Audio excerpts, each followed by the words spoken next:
maintenant sur l'envers de la dette en Afrique, il faut voir ce qui s'est passé depuis l'an 1000.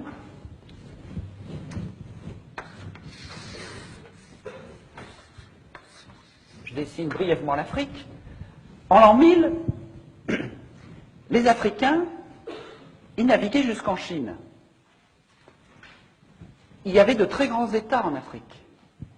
À la même époque, nous, en Europe, on clapotait péniblement dans la Méditerranée.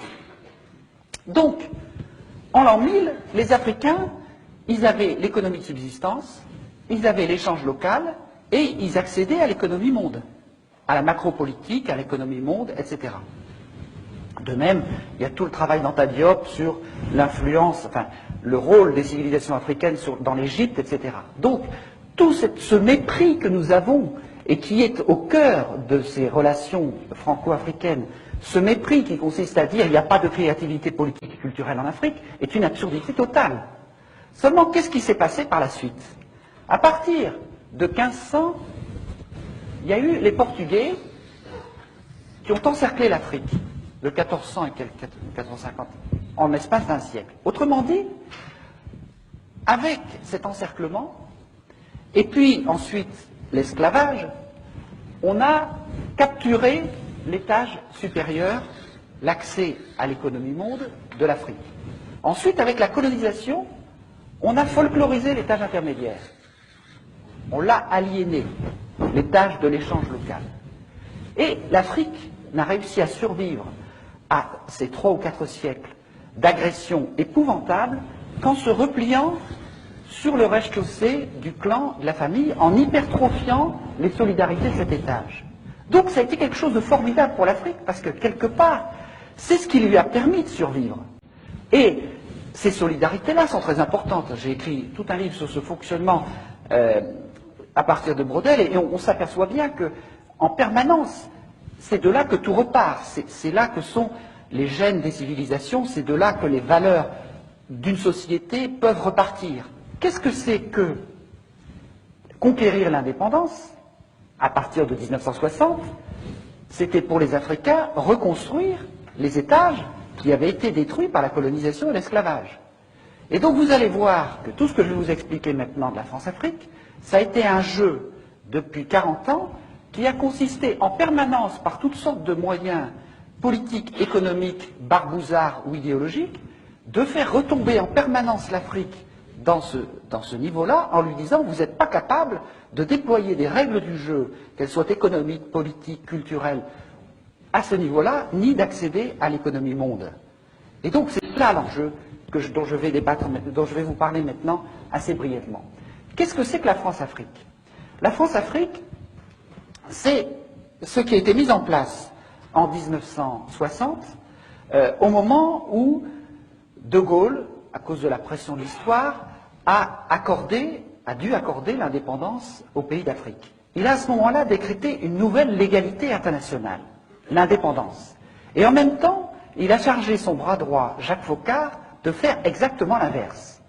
Pour 3 ou 4 raisons.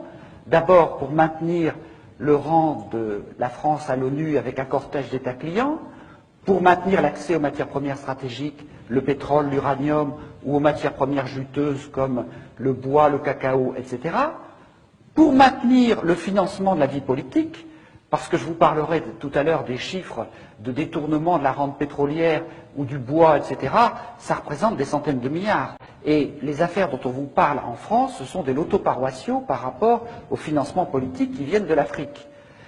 Alors, ça c'était la 3e raison. Et la 4e, qui m'est apparu plus récemment à travers un certain nombre de travaux historiques, c'est le rôle de sous-traitant de la France dans la guerre froide au service du camp occidental, c'est-à-dire empêcher une partie de l'Afrique de basculer du côté du camp communiste. Donc, pour ces 4 raisons, De Gaulle demande à Jacques Foccart de faire exactement l'inverse de ce qu'il dit. Alors, c'est là qu'il faut comprendre le problème. C'est que si on décrète une nouvelle légalité internationale, et qu'on fait exactement le contraire, ce qu'on fait est illégal, ne peut être fait que de manière occulte, cachée. Et c'est pour ça que toutes ces relations franco-africaines sont très majoritairement cachées aux yeux du public, parce qu'elles sont inavouables, puisque la nouvelle légalité, c'est l'indépendance. Autrement dit, la France-Afrique, c'est comme un iceberg.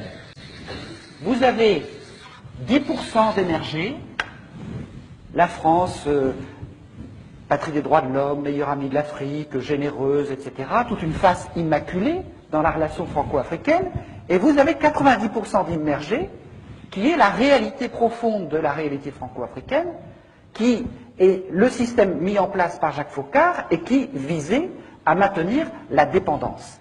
Quels étaient ces moyens inavouables? Je vais très vite parce que je voudrais ensuite passer à l'actualité et puis aux enjeux actuels.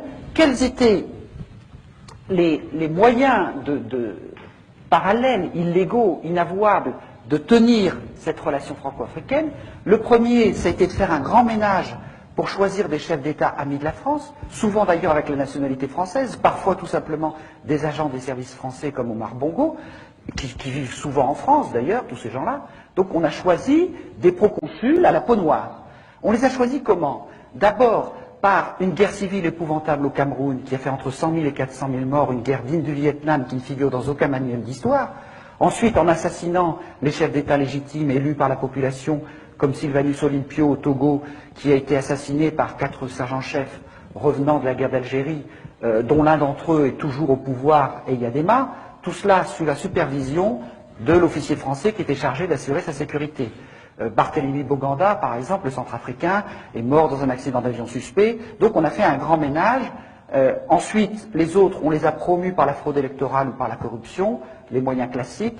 Il n'y en a qu'un seul qui a résisté, qui est Sékou Touré, mais qui a connu tellement de vrais complots en l'espace de 2 ans qu'il a fini par en voir défaut et par devenir paranoïaque, donc par être écarté quelque part du jeu.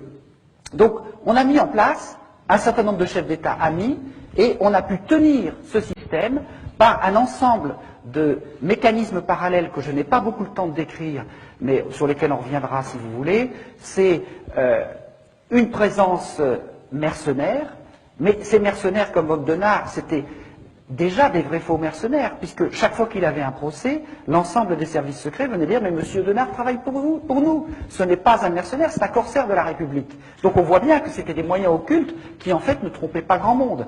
Mais il y a d'autres moyens beaucoup plus subtils, beaucoup plus forts, c'est les entreprises phonées des services secrets français, notamment ELF, dont le Floch Prigent, l'ancien PDG, nous explique simplement que ELF, c'était le faux-nez des services secrets français, c'est-à-dire que les dizaines, les centaines de milliards prélevés sur le pétrole, entre le prix d'achat très faible et le prix de vente, et aussi avec les quantités de cargaisons non déclarées, une cargaison non